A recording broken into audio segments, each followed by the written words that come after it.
नमस्कार साथियों, जैसा कि आप सब जानते हैं कि हमारा सीटेट का कोर्स शुरू हो चुका है और आज इसी की कड़ी में हम एक बहुत ही महत्वपूर्ण टॉपिक लेकर आए हैं जिसका नाम है एनसीएफ 2005। जी हाँ, नेशनल करिकुलम फ्रेमवर्क 2005, जिसको आप राष्ट्रीय पाठ्यचर्या की रूपरेखा भी कहते हैं।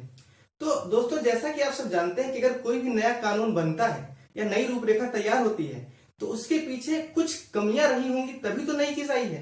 अगर पुरानी चीजों में कमी रहती है तब नई चीजों की आवश्यकता ही नहीं होती है। तो इसी तरह से हमारे पुराने शिक्षा व्यवस्था में, एजुकेशन सिस्टम में थोड़ी सी कुछ कमियां थी।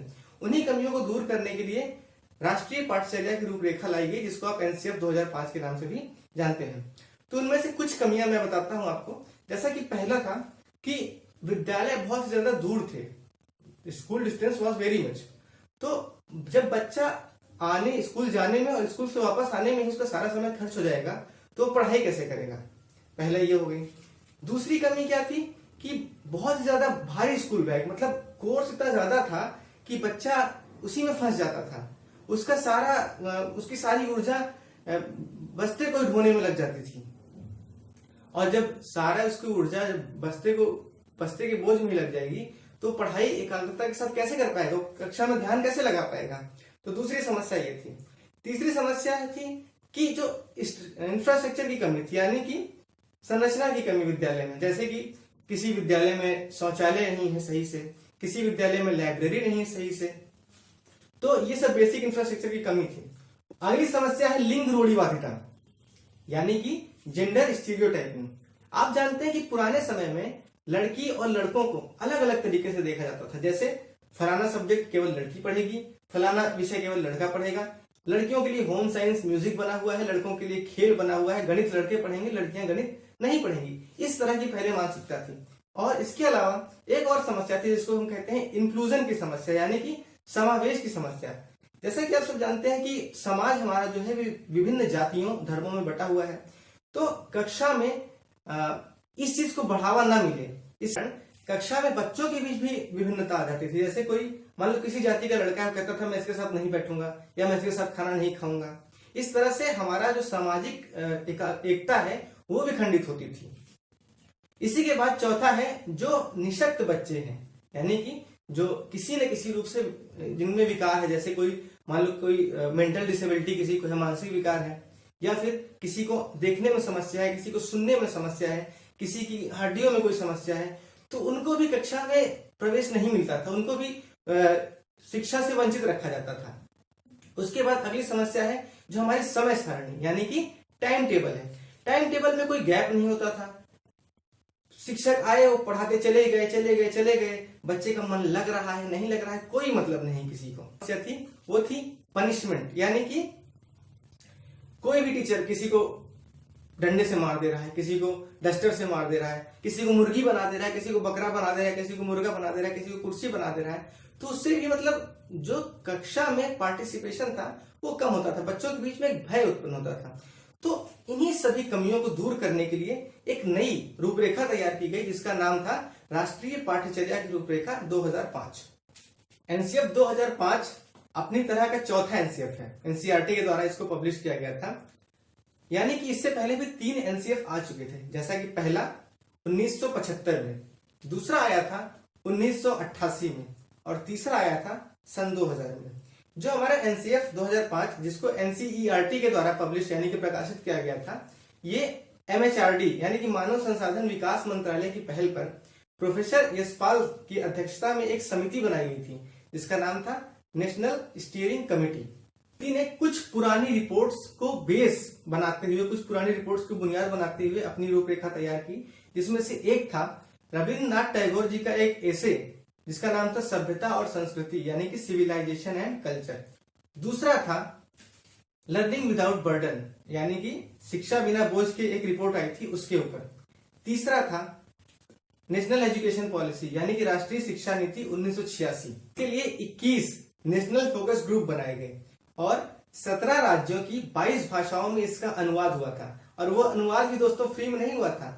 उसके लिए एनसीईआरटी ने प्रत्येक राज्य को 10-10 लाख रुपए दिए थे ताकि वो अपनी उन भाषाओं में उसका अनुवाद कर सकें।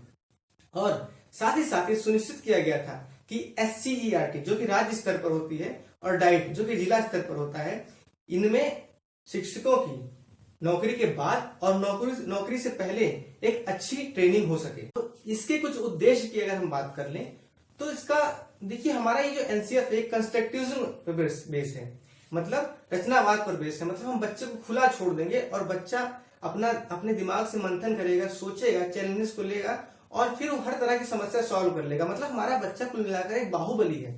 तो इसके उद्देश्य जो है वो पहले है कि पहला हमारा बच्चा रट्टा नहीं मारेगा, वो कोई भी चीज याद नहीं करेगा, रटेगा नहीं, वो चीजों को समझेगा, पहली चीज हो गई। दूसरी ये है कि उसने जो कक्षा में पढ़ा है उसका वो दैनिक जीवन में प्रयोग कर सकेगा, उसका एप्लीकेशन कर सकेगा। जैसे अगर उसने कक्षा में मान लो जोड़ घटाना पढ़ा है या तो क्रय विक्रय का कॉन्सेप्ट पढ़ा है, कॉस्ट और सेल्स का कॉन्सेप्ट पढ़ा है, तो जब वो बाजार में जाएगा तो उसको वो अप्लाई कर पाएगा, उसको उसका एप्लीकेशन कर पाएगा। तीसरा है कि बच्चे के अंदर एक मॉरल वैल्यू हम डेवलप करेंगे, इसीलिए हमारे शिक्षा व्यवस्था में एक मॉरल एजुकेशन का कॉन्सेप्ट जोड़ा गया, नैतिक शिक्षा का कॉन्सेप्ट जोड़ा गया, ताकि वो समाज का एक अच्छा इंसान बन सके। चौथा है जो पाठ्यचर्या है वो किताबों से ज्यादा ऊपर हो, मतलब हमारी सिलेबस में म्यूजिक भी हो, हमारे सिलेबस में आर्ट भी हो, हमारे सिलेबस में खेल भी हो, हमारे सिलेबस में व्यावसायिक शिक्षा भी हो। फिर पांचवा है वो बच्चा पढ़ाई के साथ साथ अपना खुद का अवलोकन भी करता है, यानी कि मतलब वो अपने क्लास में बैठे बैठे ही अपना खुद का सेल्फ एवेल्युएशन, अपना टेस्ट खुद ही लेता रहे वो बच्चा।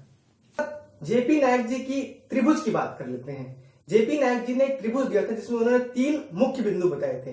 पहला था इक्वेलिटी, दूसरा था क्वालिटी और तीसरा था क्वांटिटी। आप इसका मतलब समझ ही रहे होंगे कि इक्वेलिटी का मतलब होता है समानता, क्वालिटी का मतलब होता है गुणवत्ता होनी चाहिए और क्वांटिटी मतलब मात्रात्मक होनी चाहिए शिक्षा। उसके बाद एनसीएफ 2005 में अधिगम और ज्ञान यानी कि लर्निंग और नॉलेज किस प्रकार का हो उसमें की भी जिक्र होती है। तो जो शिक्षा होनी चाहिए वो पूरी तरह से बाल केंद्रित होनी चाहिए, मतलब हमारा जो शिक्षण है वो पूरी तरह से बच्चे पर फोकस्ड होना चाहिए। हमें बच्चे का सर्वांगीण विकास करना है, होलिस्टिक डेवलपमेंट उसका करना है, यानी कि हमें उसे एक अच्छा गायक भी बनाना है, उसे एक अच्छा खिलाड़ी भी बनाना है, उसे एक अच्छा डांसर भी बनाना है और जाहिर सी बात है पढ़ाई में तो वो अव्वल रहेगा ही रहेगा।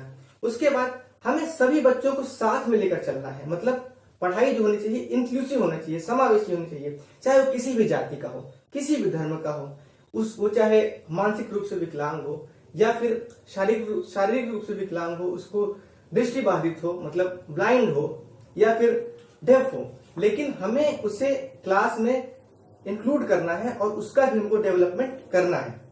उसके बाद जो एजुकेशन है वो इंफॉर्मेटिव नहीं होनी चाहिए, मतलब हमको बच्चे को केवल सूचना नहीं देनी है, हमको बच्चे को जानकारी देनी है, हमको बच्चे को ज्ञान देना है, ताकि बच्चा उसको अपने दैनिक जीवन में उसका प्रयोग कर सके, उसको अपने दैनिक दिनचर्या में उसको एप्लीकेशन कर सके।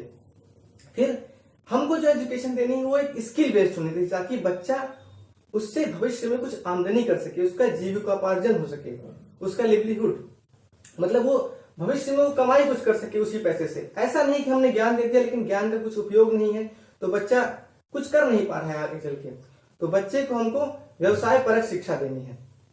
उसके बाद इसी एनसीएफ में 3 लैंग्वेज की बात होती है, त्रिभाषा की बात होती है, जिसमें कि सबसे पहले बच्चे को अगर हमको ज्ञान देना है तो हमें उसको उसकी मातृभाषा में ज्ञान देना होगा, जो उसके क्षेत्र की मातृभाषा है। अब 3 भाषा है तो पहली तो हो गई मातृभाषा, दूसरी क्या है वो हिंदी, और जो हिंदी भाषी क्षेत्र हैं और जो गैर हिंदी भाषी क्षेत्र हैं उनके लिए अलग अलग है। आप सभी जानते हैं कि हिंदी भाषी क्षेत्र में मातृभाषा तो हिंदी होगी, तो दूसरी भाषा वहां पर इंग्लिश या फिर कोई और जो भारतीय भाषा है वहां पर, और जो गैर हिंदी भाषा है, गैर हिंदी भाषी क्षेत्र है उसमें दूसरी भाषा या तो फिर हिंदी होगी या फिर इंग्लिश होगी। फिर जो तीसरी भाषा है वो हिंदी भाषी क्षेत्र में इंग्लिश या फिर अदर भाषा, अगर मान लो इंग्लिश दूसरी भाषा ले ली गई है तो फिर अदर भाषा, और अगर कोई अदर भाषा दूसरी भाषा ले ली गई है तो इंग्लिश। और जो गैर हिंदी भाषी क्षेत्र है उसमें इंग्लिश या फिर अदर भाषा।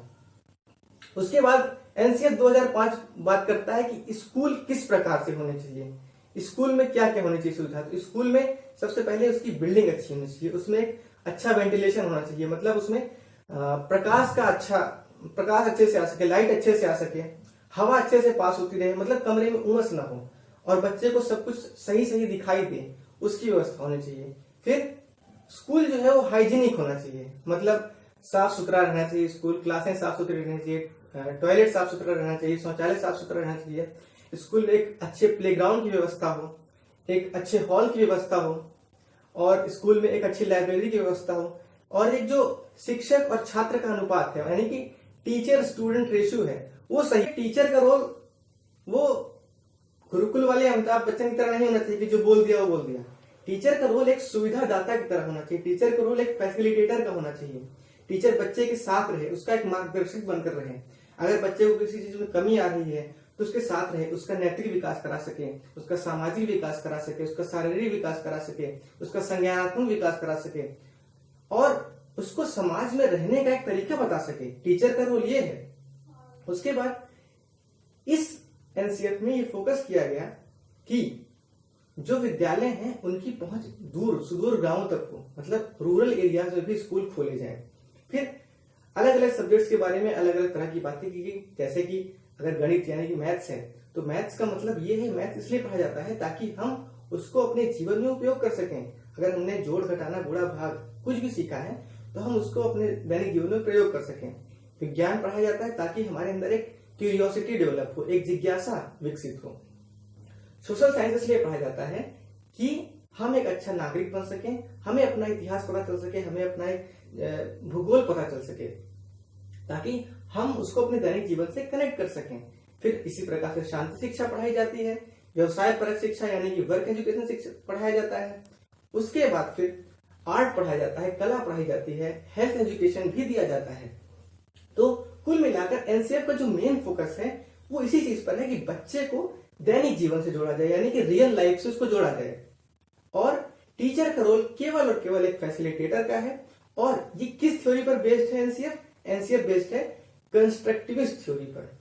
जी हाँ, कंस्ट्रक्टिविस्ट थ्योरी पर, यानी कि रचनावादी सिद्धांत पर बेस्ड है। और टीचर का रोल एक फैसिलिटेटर का है। टीचर को बच्चे को एक योद्धा बनाना है, वो ताकि वो बच्चा लड़ सके हर चीजों से, हर सिचुएशन से लड़ सके अपने दैनिक जीवन में।